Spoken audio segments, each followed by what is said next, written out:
राशिफल की श्रृंखला में आज हम बात करेंगे धनु और मकर राशि वालों का कैसा रहने वाला है जुलाई का महीना, क्या है सेहत के हाल, कितना धन प्राप्त हो सकता है, क्या परिवार की स्थितियां बेहतर होंगी, जॉब के साथ ही व्यापार और साथ ही स्टूडेंट्स का क्या रहेगा हाल, सब कुछ जानेंगे इस वीडियो में। सबसे पहले बात कर लेते हैं धनु राशि वालों की।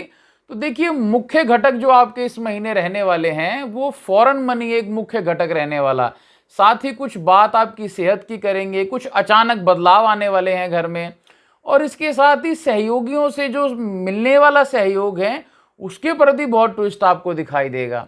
तो बात करते हैं सबसे पहले स्वास्थ्य की। तो देखिए, पहले एक बात आपको ये करते हैं कि जब से गुरु चांडाल योग आपके पंचम स्थान में बना है, अर्थात लग्न और चतुर्थ का स्वामी, तब से आपकी माता को भी समस्या हुई है पैरों में, पेट में, और साथ कहीं ना कहीं आपके भी पेट में, क्योंकि वो पंचम स्थान में राहु गुरु है। लेकिन फिर भी आप मान के चलिए कि इस महीने सेहत आपकी बढ़िया रहने वाली है, उत्साह रहेगा, मनोबल के साथ आप ओतप्रोत रहेंगे। लेकिन इसके साथ ही वायु विकार, पेट में एक वायु विकार की, और ये समस्या देखिए आपके अक्टूबर एंड तक रहेगी ही रहेगी।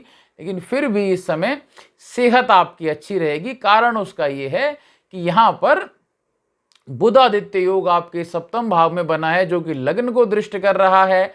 उसके साथ ही हम देखेंगे कि जब पहले हफ्ते के बाद में शुक्र भाग्य स्थान में आ जाएंगे तो वो भी आपके लिए बहुत लाभकारी सिद्ध होगा। अब बात करते हैं अगर हम धन की, तो देखिए यहाँ पे एक बहुत बड़े जिसको कहते हैं कि परिवर्तन दिखाई देता है। एक योग जो मतलब जिसको हम कहते हैं कि बहुत प्रबल योग आपकी कुंडली में बन रहा है इस बार। उसकी स्थिति ये है कि एक तो बुधादित्य योग सप्तम में बन रहा है, जो कि आपको पीछे भी हमने बताया था कि कुछ राशियों में बुधादित्य योग बहुत फलकारी होता है, जिसमें से एक मिथुन राशि में है। तो बहुत अच्छी स्थिति है धन की, परिवार की, उन्नति की। लेकिन यहाँ पे ट्विस्ट थोड़ा सा ये है कि बुध तो भैया 7 तारीख के बाद, 8 तारीख के बाद अष्टम भाव में चले जाएंगे, तो फिर बुधादित्य योग क्या कर लेगा। लेकिन यहाँ पे स्थिति ये है कि आपके भाग्य स्थान में 12वें भाव का स्वामी मंगल आपके भाग्य स्थान में बैठा हुआ है। अब उसकी जो युति होने वाली है वो होगी लाभेश शुक्र के बाद 8 तारीख को, मतलब मंगल और शुक्र आपके भाग्य स्थान में आ जाएंगे। अब ये तो हुई एक बात जो कि अपने आप में एक बड़ा योग है। अब इसको पहले तो देखेंगे आपके बृहस्पति यहाँ लगन और खासकर चतुर्थ के स्वामी है, धन सुख ऐश्वर्य के स्वामी हैं, वो इस योग को देखेंगे।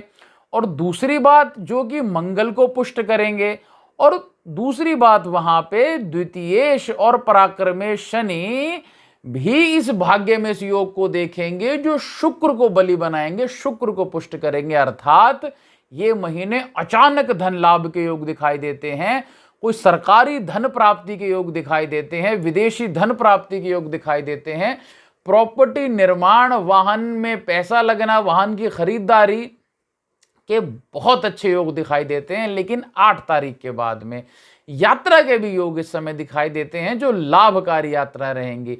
अगर हम परिवार की बात करें तो देखिए, परिवार में कलह क्लेश के योग बन रहे हैं, चतुर्थेश की स्थिति इतनी अच्छी नहीं है, और साथ कहीं ना कहीं जब से द्वितीयेश भी तृतीय में है। हालांकि यहाँ पे धनु राशि वालों के लिए किसी भी तरीके का कोई 7.5 का फल तो नहीं है, लेकिन 7.5 चलेगी, कलेश नहीं जा रहा है। आपसी अविश्वास इसमें दिखाई देता है। लेकिन हमें लगता है कि 12 से 13 तारीख के बाद में कुछ स्थितियां आपकी सुधरेंगी। लेकिन परिवार स्थान में एक तो माता की सेहत अच्छी नहीं दिखाई देती है, दूसरा आपके पति अथवा पत्नी के भी स्वास्थ्य के लिए स्थिति अच्छी नहीं है, क्योंकि यहाँ पर 7 तारीख के बाद में सप्तमेश बुध अष्टम स्थान में चले जाएंगे। हालांकि वहाँ शुक्र भी नवम स्थान में जाएंगे, जिससे कि बीमार होंगे भी तो ठीक हो जाएंगे, ऐसा नहीं कि कोई लंबे बीमारी पकड़ लेगी। लेकिन आपसी अनबन जरूर रहेगी, माता के साथ में भी, पत्नी के साथ में भी रहेगी। और इसके अलावा देखें तो परिवार में 16 तारीख के बाद कुछ मंगलकारियां स्थिति आपकी बन सकती हैं। जॉब के विषय में देखें तो 16 तक उन्नति दिखाई देती है। 16 तक जो है वो क्योंकि आपका भाग्य का स्वामी भी सप्तम स्थान में है और वहाँ दशम भाव का स्वामी भी सप्तम स्थान में बुधादित्य योग बना रहा है। फिर उसी के साथ ही आप देखेंगे कि यहाँ पर जब लाभेश भाग्य स्थान में आ जाएगा तो ये भी जॉब के लिए स्थितियाँ अच्छी दिखाता है। लेकिन 16 तक स्थितियाँ अच्छी रहेंगी, उन्नति कारक रहेगा, पद वृद्धि कारक रहेगा, धन लाभ कारक रहेगा, एक्स्ट्रा इनकम का कारक रहेगा। लेकिन 17 से 31 नौकरी बदल सकती है, कुछ वाद विवाद दिखाई देता है, हायर अथॉरिटीज के साथ में क्लैश दिखाई देता है कि आपका उस समय दशम भाव का स्वामी भी अष्टम में होगा और भाग्य का स्वामी भी अष्टम में होगा, जो कि नौकरी पेशा वालों के लिए समस्या बनाएगा। हालांकि उस समय कोई लॉटरी इत्यादि के भी योग आपके दिखाई देते हैं, लेकिन जो लोग नौकरी कर रहे हैं उनके लिए वाद विवाद होगा। देखिए, बिजनेसमैन के लिए विदेशी पैसा, सरकारी ठेके और रुका धन प्राप्ति, ये 3 मुख्य बिंदु रहेंगे बिजनेसमैन के लिए। इस समय आपको हमने अभी योग का वर्णन कर ही दिया है कि भाग्य स्थान में कितना बड़ा योग बनने जा रहा है आपका। इसीलिए फॉरेन से कुछ अच्छे स्रोत आपको मिल सकते हैं, कोई पैसा आ सकता है, रिश्ते आपके बेहतर हो सकते हैं। जो लोग सरकार से काम करते हैं मिलके, उनको सरकारी ठेके मिल सकते हैं या फिर सरकार द्वारा उनके लिए कुछ बहुत अच्छी योजनाएं हो सकती हैं और साथ ही रुका धन उनका प्राप्त होगा। ये बहुत लाभकारी योग है। स्टूडेंट्स के लिए निश्चित ही विदेश योग हैं, बिल्कुल विदेश योग हैं। पंचम भाव का स्वामी मंगल भाग्य स्थान में होकर के जब वहां पर शुक्र की भी एंट्री 8 तारीख के बाद हो जाएगी तो आपको मित्रों से लाभ होगा, सहयोगियों से लाभ होगा। साथ ही हम ये कहेंगे कि घर वाले आपके बहुत सपोर्ट में रहेंगे। निश्चित ही हायर स्टडीज़ के लिए आप अग्रसर होंगे, पढ़ाई कंप्लीट आपकी हो जाएगी। जो विदेश जाना चाहते हैं उनके लिए तो बहुत ही अच्छे योग हैं। स्वास्थ्य के लिए और घर की अशांति के लिए धनु राशि वालों को एक उपाय करना चाहिए, जो हम अगली राशि के बाद बताएंगे। तो अगली राशि है मकर राशि। मकर राशि वालों, अगर हम इस महीने के आपके मुख्य घटक देखें तो कुछ समस्या सेहत को लेकर के है, कुछ समस्या आपको कार्य क्षेत्र में भी आने वाली है, कुछ चीज़ें अपने परिवार वालों के साथ में वैर विरोध।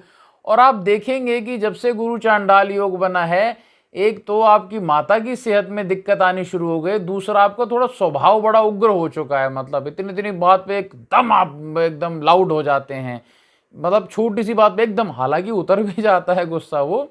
तो बात करते हैं सबसे पहले स्वास्थ्य के बारे में। तो देखिए, स्वास्थ्य के विषय में इस समय थोड़े से आप ओवर थिंकिंग हो जाएंगे, बहुत ज़्यादा। इतना मत घोटिए भैया बातों को, क्यों इतना घोट रहे हैं बातों को, कुछ नहीं निकलेगा उसमें से।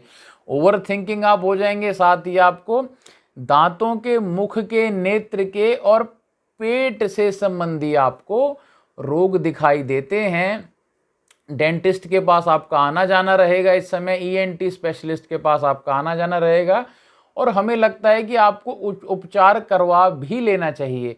यहाँ पे स्थितियाँ आप अगर थोड़ी सी समझें तो चतुर्थ भाव में जो गुरु चांडाल योग बना हुआ है, और दूसरी बात यहाँ ये समस्या है कि बुधादित्य योग 6ठे भाव में बना हुआ है आपके। बुधादित्य योग और मंगल अष्टम में है, तो जो मुख्य ग्रह हैं उनका अरिष्ट भावों में जाना थोड़ा सा सेहत के लिए समस्या बना सकता है। हालांकि हम ये ज़रूर कहेंगे कि इस महीने अगर 2 भाग में हम आपका राशिफल बांटें तो लगभग 14 तारीख तक सेहत में थोड़ी समस्याएं रहेंगी, लेकिन उसके बाद सेहत आपकी अच्छी हो जाएगी। धन की बात करें तो देखिए, धन के लिए ये समय, अब मैं क्या आपको बोलूं, मकर राशि वालों को इस समय लॉटरी लग सकती है, कोई सट्टे का पैसा आ सकता है, शेयर मार्केट का पैसा आ सकता है। उसका सबसे बड़ा कारण ये होगा कि यहाँ पर देखेंगे तो मंगल जो है आपका, मंगल अष्टम भाव में है, चतुर्थेश मंगल अष्टम है, जिसको द्वितीय भावस्थ स्वराशिस्थ शनि देख रहे हैं। और वहीं पर जब 8 तारीख के बाद शुक्र आ जाएगा, जो कि दशम भाव का स्वामी है और पंचम भाव का स्वामी है, यहाँ पे ये बिना श्रम के धन दिलवाएगा, अचानक धन लाभ करा देगा। मैं मतलब साफ कहूँ तो ब्लैक मनी आपको दिलवा सकता है। लेकिन अगर आप बड़े साफ सुथरे रह के काम करने वाले हैं और मतलब नहीं इस तरफ आप ध्यान देते हैं, तो तो इसके साथ ही आपको लेकिन धन में लाभ कराएगा ही कराएगा, लेकिन साथ ही खर्चा भी कराएगा आपका। पारिवारिक स्थिति देखें तो देखिए वाद विवाद क्रोध के योग दिखाई देते हैं। चतुर्थ स्थान में राहु और गुरु की स्थिति, और वहीं पर जब शुक्र आपका अष्टम में आ जाएगा तो पारिवारिक स्थितियां कुछ आपकी बिगड़ सकती हैं, आपस में ही आप लड़ पड़ेंगे। प्रॉपर्टी के लिटिगेशन का योग दिखाई देता है। कारण ये कि एक तो गुरु चांडाल चतुर्थ में और चतुर्थेश आपका जो अष्टम में बैठेगा, और मंगल भूमि का कारक है, ठीक है ना, तो कोई प्रॉपर्टी की लिटिगेशन हो सकती है। हालांकि एक बात ये चल रही है कि 10-12 तारीख के बाद आपकी स्थितियां आपके कंट्रोल में आ जाएंगी। जो लोग प्राइवेट जॉब करने वाले हैं देखिए उनके लिए तो हम कहते हैं कि 1 से लेके 16 तक अच्छा समय रहेगा, स्थितियां आपकी अच्छी रहेंगी। ठीक है, दशम भाव का स्वामी 8 तारीख तक तो आपका सप्तम में ही है, कर्क राशि में है, लेकिन फिर भी सप्तम में शुक्र अच्छा फलकारी होता है। और वहीं आप देखेंगे कि लाभ का स्वामी आपका अष्टम में है, लेकिन जब ये दोनों अष्टम भाव में आ जाएंगे तो प्राइवेट जॉब वालों के लिए तो अच्छा रहेगा, सरकारी वालों के लिए थोड़ी परेशानी का कारक बनेगा। लेकिन 17 से 31 तक अपना धैर्य वर्त के रखें, धैर्य को जाने ना दें, क्योंकि आपको एकदम क्रोध आ सकता है। तो जो लोग नौकरी करते हैं उनके लिए स्थिति ये है कि देखिए 2 बड़ी विचित्र स्थितियां बन रही हैं यहाँ। अगर हम स्थितियों को समझें तो जो लोग प्राइवेट जॉब कर रहे हैं उनके लिए 1 से लेके 16 तक बहुत अच्छा समय रहेगा। लाभ के योग दिखाई देते हैं, प्रॉफिटेबल आपके लिए रहेगा, और 17 से 31 आपको धैर्य बरतना चाहिए। लेकिन जो लोग सरकारी नौकरी में है बिल्कुल इससे उलट, उनको 16 से लेके 31 तक पदोन्नति और प्रतिष्ठा में वृद्धि के योग दिखाई देते हैं, बहुत अच्छी स्थिति दिखाई देती है। तो ये बिल्कुल थोड़ा सा विपरीत है। और इससे पहले 1 से लेकर के और 15 तक जो सरकारी वाले हैं उनको किसी वाद विवाद में नहीं फंसना चाहिए, कहीं पेपर्स के मामले में आप फंस सकते हैं। जो लोग बिजनेसमैन हैं उनके लिए 7 के बाद में तरक्की दिखाई देती है, धन लाभ दिखाई देता है, क्योंकि व्यापार की जो हम स्थिति देखें, गति देखें, तो व्यापारियों के लिए भाग्य की जो बात है वो जब भाग्येश बुध आपका सप्तम स्थान में आ जाएगा तो आपके लिए लाभकारी रहेगा। कहीं ना कहीं हम देखते हैं कि मंगल और शुक्र की स्थिति भी अष्टम स्थान में 2 से 3 जगह आपके आय के स्रोत खोलेगा। हालांकि इसमें थोड़ा सा पैसे का नुकसान भी दिखता है, बट वो 7 के बाद स्थितियां अच्छी बननी शुरू हो जाएंगी। स्टूडेंट्स की जहां तक बात है तो देखिए स्टूडेंट्स आपके लिए कुछ तो विषमताओं वाला है महीना, कुछ तो आपको मतलब भारीपन सा लग रहा है, कुछ तो मन हट रहा है, सोशल मीडिया में ज़्यादा लग रहा है। लेकिन आप मान के चलिए मेहनत आपकी इस महीने रंग लेके आएगी। 12 से 13 तारीख तक थोड़ा सा आपके लिए स्थितियां अच्छी नहीं है, लेकिन उसके बाद बहुत अच्छी स्थितियां आपकी हो जाएंगी। तो अगर हम रेमेडीज की बात करें, उपाय की बात करें, तो धनु राशि वालों को इस पूरे महीने वृद्धों को फल का दान करना चाहिए, और बुजुर्गों को आप पीले वस्त्र दे सकते हैं, पीले फल दे सकते हैं, पीला मीठा भोजन दे सकते हैं आप। और आपको जितना हो सके वो गरीबों की, साधु संतों की, निर्धनों की इस समय वृद्ध कैटेगरी की आपको हेल्प करनी चाहिए, तो आपके लिए बहुत लाभकारी रहेगा। भगवान विष्णु के पूजन भी आपके लिए बहुत लाभकारी रहेगा। मकर राशि वालों की जहां तक हम बात करें तो मकर राशि वालों को बजरंग बाण का पाठ करना चाहिए, और साथ ही भगवती माता की स्तुति करनी चाहिए। हमारा मानना यह है कि हर शुक्रवार को उन्हें अगर हो सके तो माता मंदिर जा कर के माता को हलवा नारियल का भोग लगाना चाहिए, और उनको कन्याओं में बांटना चाहिए।